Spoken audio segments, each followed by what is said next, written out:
오늘은 하나님께서 인정하시는 사람이라고 하는 주제를 가지고 다 같이 묵상하려고 합니다. 여러분, 하나님을 믿는 사람으로서 살아가면서 가장 추구해야 할 것이 있다면 그것이 무엇일까요? 온전한 신앙인으로 살아가는 거죠. 그런데 온전한 신앙인으로 살아가면서 가장 필요한 것이 있다면 그게 무엇일까요? 그게 하나님 앞에서 변함없이 신실한 것입니다. 많은 사람들이 신앙을 하면서 굴곡을 경험합니다. 어떤 때는 신실할 때가 있는가 하면 어떤 때는 신실하지 못할 때가 있습니다. 성경 인물들 중에도 그런 사람들이 많이 있죠. 한때는 신실했다가 또 믿음이 없다가 또 믿음이 있다가, 예를 들어서 아브라함이 그랬고요, 이삭이 그러했고, 야곱이 그러했습니다. 다윗도 그러했고요, 솔로몬도 그러했고, 엘리야도 그러했습니다. 그래서 이분들은 인간의 연약한 모습을 보여주었습니다. 하나님을 불신하기도 했고 넘어지기도 했습니다. 근데 성경을 보면 변함없이 하나님 앞에 신실한 사람들이 있었습니다. 성경에서요, 정말 변함없이 신실한 삶을 살았던 사람을 꼽으란다면 여러분들은 누구를 꼽으시겠습니까? 욥이 있고 에녹이 있고 요셉도 그렇고요. 저는 욥을 꼽겠습니다. 물론 에녹도 신실했고 다니엘도 변함없이 하나님 앞에 신실했고요, 요셉도 하나님 앞에 참 신실했습니다. 그런데 이분들은 기록이 별로 없거나 개인의 삶의 모습이 자세하게 성경에는 언급되지는 않았습니다. 그런데 욥을 보면요, 그의 모든 삶이 욥기에 완전하게 드러나서요, 발가벗겨졌다고 할 정도로 개인의 삶과 깊은 마음의 상태가 그대로 드러났습니다. 그런데 한두 장에만 드러난 게 아니에요. 몇 장을 걸쳐서 드러났어요? 42장에 걸쳐서 그의 삶의 모든 모습이 드러났다는 사실입니다. 그럼에도 불구하고 하나님께서 뭐라고 하셨습니까? 그를 의롭다고 하셨고요, 그를 축복해 주셨습니다. 그는 위대한 신앙인의 삶을 산 것입니다. 그래서 저는 앞으로 욥의 삶을 살펴보면서 위대한 신앙인의 삶을 배우는 그러한 시간을 갖게 되기를 간절히 바랍니다. 그런데 사실 욥의 배경에 대해서는 아는 것이 많지 않습니다. 욥의 이름의 뜻도 분명하지는 않아요. 어떤 분들은 히브리어 아에부에라는 단어에서 파생해서 미움을 받는 자라고 해석을 하시는 분이 있는가 하면, 어떤 학자들은요, 아랍어 아바에서 파생되었다고 해석하면서 회개하는 자라는 뜻을 가지고 있다라고 해석하기 때문입니다. 그런데 이 욥기의 배경이 어디인가 하면요, 북부 아라비아이기 때문에 아랍어에서 파생된 것으로 해석하는 것이 적절하다고 봅니다. 그렇다면 이 욥의 이름은 회개하는 자라는 의미를 가지고 있다고 볼 수 있습니다. 그렇다면 이 욥기의 저자는 누구일까요? 대다수의 유대인들은 모세라고 추정합니다. 그런데 어떤 학자들은 솔로몬이나 에스라가 썼다고 하는 분들도 계시고요, 또 욥 자신이 썼다고 보시는 분들도 계시고요. 그런데 분명하지는 않습니다. 또 욥은 아브라함 시대에 살았던 사람이라고 추정하기도 하고요, 또 어떤 분들은 훨씬 오래전에 살았다고 추정하시는 분들도 있습니다.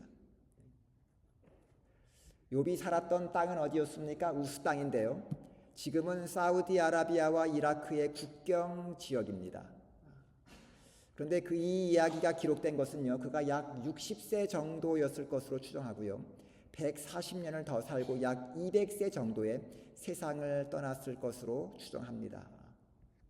그렇다면 여러분, 이 욥은 실제의 인물일까요? 아니면 가상의 인물일까요?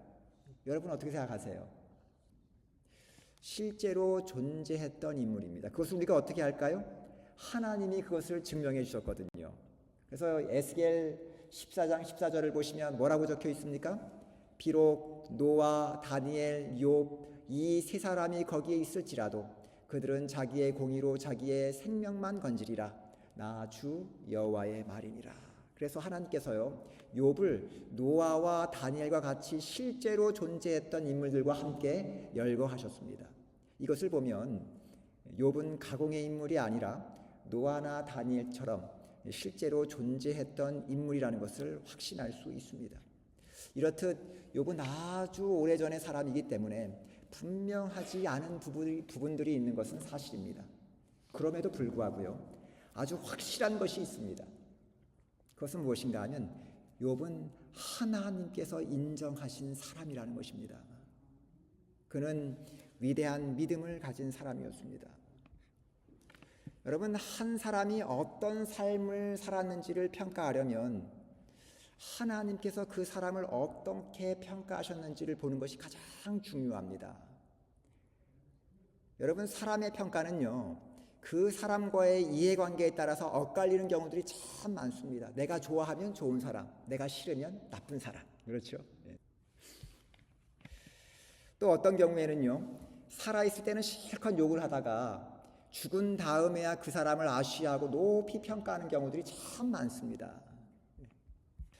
여러분, 미국 대통령 중에서 가장 존경받는 대통령은 누구일까요?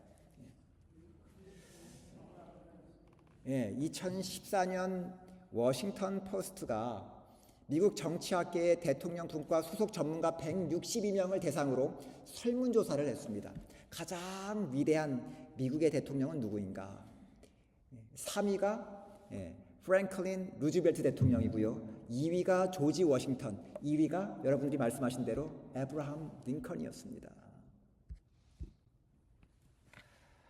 자, 그런데 여러분, 이 아브라함 링컨이 살아있을 때는요, 얼마나 욕을 많이 먹었는지 몰라요. 지금은 우리가 위대한 대통령, 흑인 노예를 해방시킨 위대한 대통령 이렇게 떠들지만 아브라함 링컨 대통령이 살아있을 때는 욕을 굉장히 많이 먹었습니다. 왜냐하면요, 남북 전쟁으로 수많은 젊은이가 죽었기 때문이었습니다.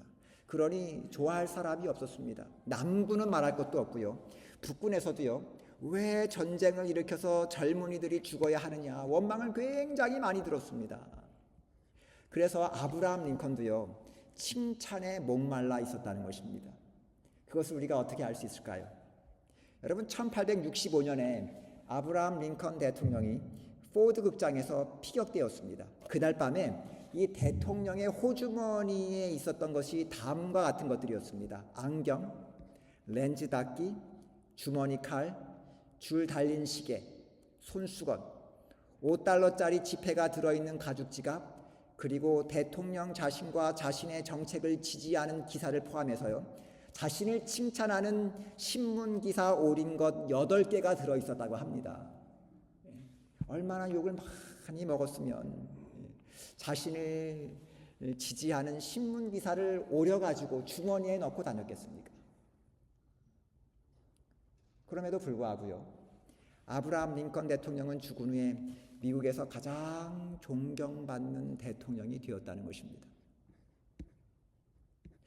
우리가 아는 대부분의 인물 중에 살았을 때도 칭찬받고 죽었을 때도 칭찬받는 사람은 별로 많지 않다는 것입니다. 지금 칭송을 받는 대부분의 인물들은요, 죽어서 칭찬과 존경을 받았다는 것입니다. 그래서 여러분, 우리가 살아가면서 사람의 칭찬, 사람의 인정을 너무 의지하면 안 됩니다. 상황에 따라서, 개인의 편리에 따라서 너무나 쉽게 바뀌기 때문에 그렇습니다. 성경을 보아도요, 신실한 하나님의 종들이 사람들에게 좋은 소리를 들은 적이 별로 없습니다. 여러분, 이 구약시대의 가장 위대한 선지자가 누굴까요? 유대인들이 꼽는 구약 성경에서 가장 위대한 인물을 꼽으라면 누굴까요? 그게 모세입니다. 모세를 최고로 꼽아요, 유대인들은요. 근데 여러분, 모세를 한번 생각해 보세요. 지금은 우리 유대인들이나 믿음의 우리 식구들이 다 모세를 최고로 치지만요, 살아있을 때는 욕을 참 많이 먹었습니다. 이스라엘 백성들이 늘 불평하고 원망하고요, 어떤 때는요, 분노한 이스라엘 백성들이 모세를 돌로 치려고 하기까지 했습니다. 하나님께서 개입하지 않으셨다라면 어쩌면 모세는 이스라엘 백성들 손에 죽었을지도 모릅니다. 그런데 모세가 죽은 다음에 이스라엘 백성들이 어떻게 해요? 아쉬워하면서 며칠 동안 곡을 했습니까? 30일 동안 곡을 했습니다. 아니 그렇게 아쉬워하고 대성통곡할 거면 언제 잘하면 돼요? 있을 때 잘하면 되죠. 죽은 다음에 곡을 해봐야 그게 무슨 소용이 있습니까? 그래서 우리가 언제 잘해야 돼요? 있을 때 잘해야 돼요. 우리 서로 보면서 우리 있을 때 잘합시다. 한번 해보세요. 있을 때 잘해야 돼요. 죽은 다음에 아이고 참 그 사람 좋은 사람인데 소용없습니다. 근데 모세뿐만이 아니죠. 엘리야도 핍박을 받았습니다. 그래서 아합 왕이 뭐라 그래요? 엘리야를 향해서 이스라엘을 괴롭게 하는 자라고 했습니다. 이스라엘을 괴롭게 하는 자. 바울은요, 동족들에게는 배신자, 연병이라는 소리를 들으며 이방인들에게는요, 미풍양속을 해치는 자라는 소리를 들었습니다. 그러면 예수님은 어땠을까요? 예수님은 그래도 하나님의 아들이니까 사람들이 좀 인정해주고 칭찬했을까요? 여러분 어떻게 생각하세요? 아니에요. 주변에 있는 사람들이 예수님을 뭐라고 비난했는 줄 아세요? 귀신 들린 자요, 먹기를 탐하는 자요, 술을 즐기는 자요, 세리와 죄인들의 친구라고 하는 비난을 일삼았습니다. 예수님도요, 좋은 소리 별로 못 들으셨습니다. 제가 목회를 하면서 반복적으로 경험하는 것이 있습니다. 교회 일을 하다 보면, 또 주님을 위해서 열심히 일을 하다 보면 비난받는 일이 생기더라 하는 것입니다. 늘 칭찬만 들으면서 교회 일을 하는 사람은 아무도 없습니다. 심지어 또 오상준 목사도 욕을 참 많이 먹습니다. 물론 수완이 교회는 아닌 줄을 제가 믿습니다. 아멘입니까? 그게 근데 그럴 수밖에 없어요. 여러분 일을 하다 보면 모든 사람들을 만족시킬 수 있는 방법이 없습니다. 또 일을 열심히 잘하려고 하다 보면 꼭 실수를 해요. 참 열심히 잘해야 지금 더 실수를 많이 합니다. 그러면 사람들이 그냥 열심히 하다 그랬나 보다 라고 그냥 지나가면 되는데 꼭 한마디씩은 하거든요. 왜 그렇게 했느니, 왜 저렇게 했느니. 그래서 여러분 실수를 안 하려면 어떻게 하면 돼요? 아무것도 안 하면 됩니다. 아무것도 안 하면 돼요. 안식일을 거룩하게 지키고 죄 안 지려면 어떻게 하면 돼요? 안식일 아무것도 안 하면 돼요. 그래서 어떤 분들은 안식일 주무시는 분들이 계세요. 자면은 죄를 안 지니까. 그런데 보통 비판하는 사람들은 어떤 분들이 비판하느냐? 열심히 하는 사람은 잘 비판하지 않죠. 왜냐하면 일을 하는 게 얼마나 힘든지 잘 압니다. 그런데 주님을 위해서 일하는 것이 얼마나 힘들다는 것을 잘 모르시는 분들이 비판하기가 참 쉽습니다. 그래서 옛말에 이런 말이 있어요. 달리는 말은 뒷발질하지 않는다. 어떤 말이 뒷발질해요? 가만히 서 있는 말이 뒷발질합니다. 그래서 여러분 실수가 없고 허물이 없는 사람은 어떤 사람이라고요? 아무것도 안 하는 사람. 그러면 교회가 부흥해요? 안 해요? 부흥 안 해요. 그래서 여러분 우리가 주님을 위해서 일하는 사람들을 쉽게 비판하면 안 됩니다. 여러분 잘하려고 하다가 실수하시는 분들이 있으면 어떻게 해야 돼요? 더 격려하고 더 열심히 일할 수 있도록 도와주어야 합니다. 그게 좋은 교회예요. 특별히 이제 교회 처음 나와서 예수님 믿고 막 가슴이 뜨겁잖아요. 처음 믿는 걸 보면 참 가슴이 뜨거워요. 그런데 이분들이 좀 열심히 하다 보면 꼭 시험에 들어요. 왜냐하면 처음 믿었으니까 열심만 가지고 안 되는 일도 있거든요. 그러면 어떻게 해야 합니까? 우리가 주변에서 격려해서 더 열심히 하게 해야 되는데 우리 자꾸 핀잔 주죠. 이렇게 하면 안 된다, 저렇게 하면 안 된다. 그러다 시험 드는 분들이 참 많습니다. 그래서 교회를 떠나버려요. 얼마나 가슴 아픈 일인지 모릅니다. 여러분 일을 하고 실수한 분이 계시더라도 그분들을 위해서 기도하며 그분이 더 열심히 잘할 수 있도록 그분들을 세워주고 도와주는 교회가 정말 좋은 교회입니다. 또 주님을 위해서 열심히 일하시는 분들에게 제가 당부하고 싶은 말씀이 있어요.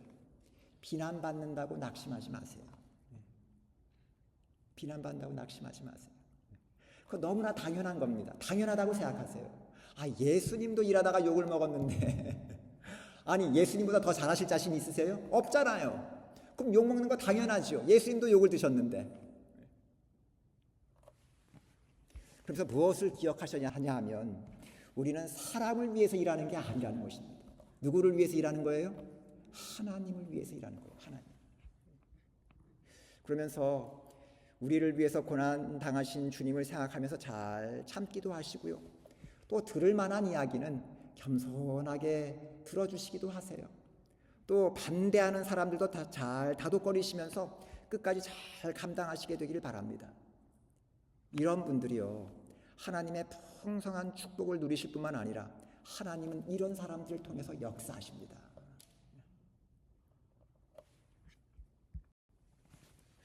그래서 하나님은 어떤 사람 좋아하실까요? 일도 안 하면서 실수도 안 하는 사람? 저는 아니라고 생각합니다. 아니면 실수를 하더라도 주님을 위해서 열심히 봉사하는 사람. 하나님께서 어떤 사람을 더 좋아하실 것 같아요? 실수도 하지만 주님을 사랑하는 마음으로 열심히 봉사하는 사람을 참 귀하게 보세요. 그러므로 하나님의 백성들에게 있어서 가장 중요한 평가는 누구의 평가일까요? 하나님의 평가입니다. 하나님의 평가. 사람은 무엇을 가장 두렵게 생각해야 하는가 하면 하나님의 평가예요. 사람의 평가 아닙니다. 왜냐하면 하나님의 평가가 가장 정확해요. 사람들이 뭐라고 이렇게 저렇게 얘기해도 그게 중요한 게 아닙니다. 하나님의 평가가 가장 중요해요. 여기 계시는 우리 성도님들은 하나님께서 여러분들을 어떻게 평가하실까요? 그뿐 아니라 하나님의 평가는 절대로 변하지 않습니다. 사람은요, 오늘 다르고 내일 달라요. 오늘의 평가가 다르고요, 내일의 평가가 다릅니다. 기분에 따라서 달라지고요, 그 사람의 관계에 따라서 달라지고요.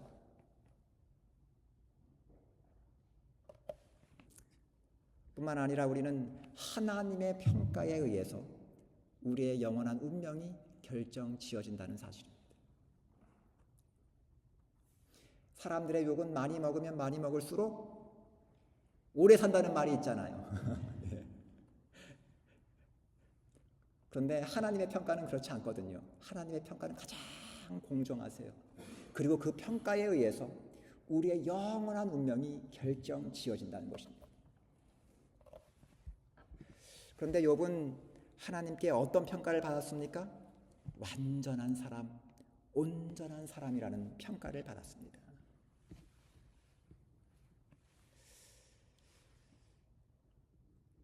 여러분, 성경을 보면 하나님 앞에서 완전한 사람이라고 하는 평가를 받은 사람들이 많지 않다는 것입니다. 성경에는요, 수많은 인물들이 등장하지만 하나님께서 직접적으로 사단 앞에서 2번이나 온전하다고 칭찬하는 사람은 누구밖에 없어요? 욥밖에 없습니다. 그래서 욥기 1장 1절을 보시면 이렇게 적혀 있습니다. 우스 땅에 욥이라 불리는 사람이 있었는데 그 사람은 온전하고 정직하여 하나님을 경외하며 악에서 떠난 자더라. 그에 대한 평가는 여러 장으로 이야기할 필요도 없어요. 그냥 한 줄이면 족합니다. 온전하고 정직하여 하나님을 경외하며 악에서 떠난 자더라. 하나님이 주시는 최고의 평가라는 사실입니다. 여기서 온전하다는 말은요, 탐이라는 단어를 썼는데요, 순전하다, 완전하다, 다른 말로 하면 흠이 없어서 책망할 것이 없는 인격을 가르칩니다. 성경을 보면 노아도요, 당대의 완전한 자라고 할 때도 같은 의미의 단어를 썼습니다. 물론 완전하다, 온전하다는 것은 죄를 한 번도 짓지 않았다거나 실수를 한 번도 하지 않았다는 것을 의미하지는 않아요. 왜냐하면 욥도요, 욥기 13장 26절을 보시면 자신의 죄를 고백합니다. 내가 젊었을 때 지은 죄를 내가 받게 하시오며. 그러나 적어도요, 욥은요, 양심에 비추어서 꺼리낌이 없는 삶을 살았다는 것입니다. 양심에 비추어서. 그래서 여러분, 우리 신앙인들이 가장 우리가 중요하게 생각해야 할 것이 있습니다. 그것은 무엇인가 하는데 양심, 신앙의 양심입니다. 신앙의 양심. 적어도 우리 신앙인들은요, 뭐 우리가 좀 실수할 수 있고 넘어질 수도 있어요. 적어도 우리 신앙인들은 신앙의 양심을 가지고 살아야 합니다. 신앙의 양심에 비추어서 꺼리낌이 없는 삶을 살기 위하여 자신을 하나님께 드리는 삶을 살아야 할 줄 알아야 그게 신앙인이에요. 그래서 고린도전서 4장 4절을 보시면 바울이 이렇게 이야기하죠. 내가 자책할 아무것도 깨닫지 못한다라고 했고요. 사도 요한은 요한일서 3장 21절 보시면 사랑하는 자들아 만일 우리 마음이 우리를 책망할 것이 없으면 하나님 앞에서 담대함을 얻느니라. 하나님 앞에 담대하게 설 수 있는 사람은 어떤 사람이에요? 내 양심에 비추어서, 신앙의 양심에 비추어서 꺼리낌이 없는 삶. 또 욥은 어떤 사람이었는가 하면 정직하다고 했어요. 정직하다. 거짓말을 안 한다 이런 의미가 아니고요. 원래 단어의 의미는 올바름 또는 기준에 맞는다는 것을 의미합니다. 여러분, 우리 신앙인에게는 하나의 기준밖에 없죠. 어떤 기준밖에 없어요? 말씀의 기준밖에 없어요. 하나님의 말씀의 기준. 그러니까 정직했다는 것은 하나님의 말씀에 정직했다는 것입니다. 하나님의 말씀이 이렇다 그러면 순종했다는 것입니다. 그러면서 좌로나우로 치우치지 않았습니다. 다른 사람들이 보든지 보지 않든지 뭐라고 하든지 하나님의 말씀하신 대로 살았다는 것입니다. 그래서 우리가 아는 대로 욥은 축복된 삶을 살았습니다. 욥은 축복된 삶을 산 이유가 그가 하나님의 말씀에 벗어나지 않았기 때문이고요. 하나님께서는요, 이런 사람들을 축복하시고 가장 선하신 길로 인도하십니다. 1494년에 이탈리아의 어느 여름날 새벽이었습니다. 어느 젊은 영주가 산책을 하는데 젊은 정원사가 나무로 만들어진 화분 주위에 조각을 열심히 하고 있었습니다. 이 정원사는 아주 착실한 사람이었는데 이 영주가 그를 보면서 물었습니다. 아니, 이런 일을 한다고 해서 돈을 더 많이 주는 것도 아닌데 뭐하러 이렇게 이런 새벽 아침부터 조각을 하느냐. 그랬더니 청년이 이렇게 이야기했다고 합니다. 영주님, 저는 이 정원을 사랑합니다. 정원을 아름답게 가꾸는 것이 저의 직무이며 보수와 관계없이 기쁘게 일할 수 있는 분야입니다. 월급을 주시던 안 주시던 그것은 제 관심사가 아닙니다. 나는 내가 맡은 정원을 최대한으로 잘 가꾸렵니다. 그랬더니 이 영주가 굉장한 감동을 받았다는 것입니다. 그래서 이 청년에게 미술 공부를 시켰는데 이 청년이 누군가 하면 나중에 유명해진 미켈란젤로였다는 것입니다. 여러분, 우리가 하나님의 말씀대로 성실하면 하나님께서 그를 참 귀하게 보세요. 그를 그리고 가장 선하신 길로 인도하십니다. 여러분, 하나님께서 가장 좋아하는 사람이 어떤 사람인 줄 아세요? 충성된 사람이에요. 충성된 사람. 마지막으로 하나님을 경외하며 악에서 떠났다라고 평가했습니다. 그러니까 이 욥은 어떤 사람이었는가 하면 하나님을 두려워할 줄 아는 사람이었습니다.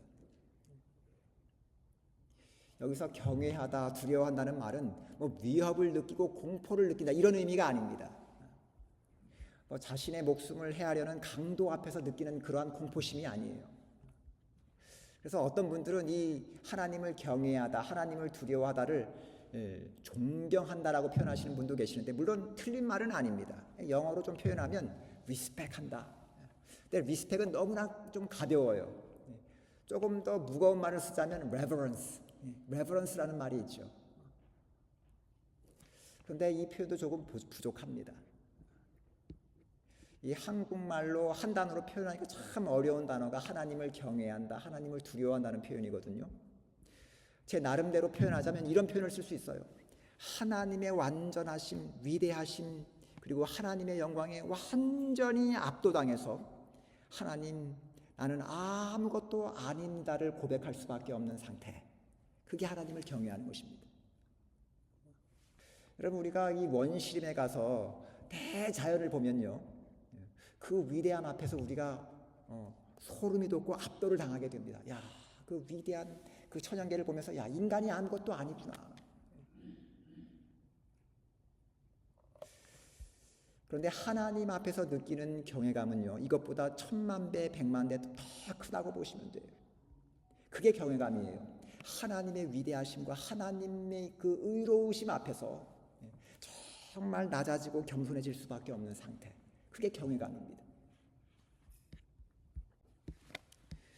여러분, 창세기 28장을 보시면 야곱이 꿈을 꾸었는데 어떤 꿈을 꾸었습니까? 긴 사닥다리가 하늘과 땅을 연결시키는데 그 위에 천사가 오르락 내리락 하면서 누구의 임재를 경험합니까? 하나님의 임재를 경험하죠. 그랬더니 야곱이 잠에서 깬 다음에 무엇이라고 이야기합니까? 여호와께서 과연 여기에 계시거늘 내가 알지 못하였도다. 이에 두려워하여 가로되 두렵도다 이곳이요. 그래서 야곱도 그곳에서 하나님의 임재를 경험한 다음에 그가 하나님을 경외하고 두려워한 모습을 보게 됩니다. 그리고 그가 거기서 기름을 붓고 하나님께 서약을 하고 예배를 드린 것입니다. 여러분, 하나님을 진정으로 만난 사람들은요, 겸손해질 수밖에 없죠. 성경을 보면 하나님을 만난 사람들의 이야기가 참 많이 기록되어 있습니다. 그런데 이 사람들은요, 하나같이 다 어떤 사람들이었습니까? 겸손하더라 하는 것입니다. 하나님을 만난 사람은요, 겸손합니다.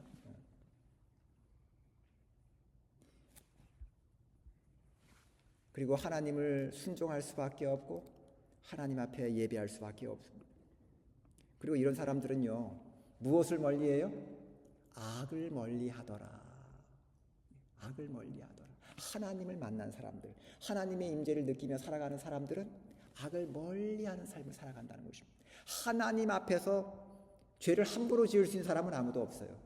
사람들이 왜 죄를 뻔뻔스럽게 짓고 사느냐? 하나님이 없다고 생각하거든요. 하나님을 두려워하지 않거든요.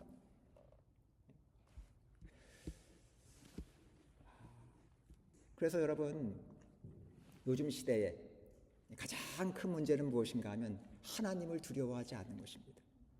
여러분, 21세기에 그리고 마지막 예수님 재림하시기 직전에 가장 큰 문제는 무엇인가? 사람들이 너무나 대담해져서 하나님을 믿지도 않을 뿐만 아니라 하나님을 두려워하지 않는다는 것입니다. 그래서 요한계시록 14장에 첫째 천사의 기별의 내용이 무엇입니까? 누구를 두려워하라고요? 하나님을 두려워하라는 것입니다. 이는 무엇이 이루었습니다? 하나님의 심판하실 시간이 이루었습니다.